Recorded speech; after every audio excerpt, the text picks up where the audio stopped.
नमस्कार दोस्तों, मैं डॉक्टर दिव्यानंद गुप्ता आपके अपने YouTube चैनल वीडियम आयुर्वेदा पे आपका स्वागत करता हूं। आज का जो विषय है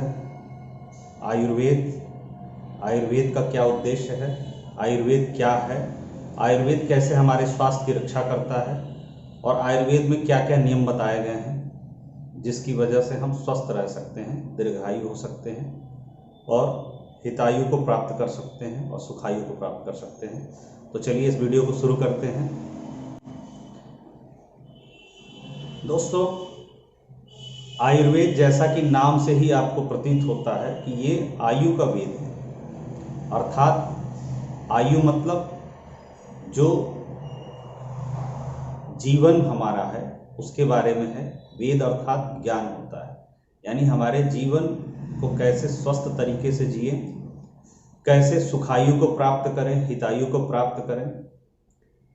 सुखी भरा जीवन, स्वस्थ जीवन ही आयुर्वेद का उद्देश्य है। हमें मनुष्यों को या जीव जंतुओं को सबको ये मिले, ये आयुर्वेद का उद्देश्य है। आयुर्वेद के उद्देश्य के लिए एक शास्त्र में श्लोक मिलता है, स्वास्थ्यस्य स्वास्थ्य रक्षणम आतुरस्य विकार प्रशमनम च, अर्थात स्वस्थ इंसान के स्वास्थ्य की रक्षा, आतुर अर्थात रोगी के रोग की चिकित्सा के लिए आयुर्वेद हमेशा तत्पर रहा है और उसका आयुर्वेद का ये उद्देश्य है। तो आयुर्वेद के सबसे जो अच्छे शास्त्र हैं उसमें चरक संहिता का नाम सबने सुना होगा। चरक संहिता को 8 भागों में बांटा गया है, जिसमें सर्वप्रथम सबसे पहला जो भाग है उसमें सूत्र स्थान आता है, जिसमें आपके स्वस्थ रहने का जो भी नियम है, यानी किस ऋतु में क्या भोजन करें, ऋतुचर्या, आहार विहार, यानी किस जगह पे हम जाते हैं तो क्या हमको भोजन करना चाहिए, किस जलवायु के लिए क्या हितकर है, पथ्य अपथ्य अर्थात हमारे स्वास्थ्य के लिए सबसे महत्वपूर्ण क्या है, अगर हम रोगी हैं तो हमारे लिए पथ्य क्या है, अपथ्य क्या है, अर्थात क्या हमारे खाने योग्य है, क्या खाने योग्य नहीं है, और स्वस्थ रहने के लिए क्या नियम पालन करना चाहिए। इसकी सारी व्यवस्थाएं आपको सूत्र स्थान में मिलता है। इसी प्रकार आयुर्वेद के अनुसार जो हमें स्वस्थ रहने का आधार बताया गया है, 3 दोष आयुर्वेद के अनुसार हमारे शरीर में पाए जाते हैं, वात पित्त कफ, और इन तीनों दोषों पे ही आधारित है हमारे अच्छे स्वास्थ्य का। अगर ये 3 दोष हमारे सम रहते हैं तो हमारा स्वास्थ्य अच्छा रहता है। जब इन तीनों दोषों में कोई भी दोष बिगड़ जाए तो वो स्वास्थ्य बिगड़ जाता है।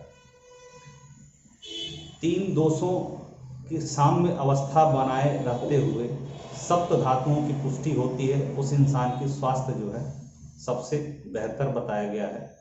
सप्त धातुओं में क्रमशः रस, रक्त, मांस, मेद, अस्थि, मज्जा, शुक्र।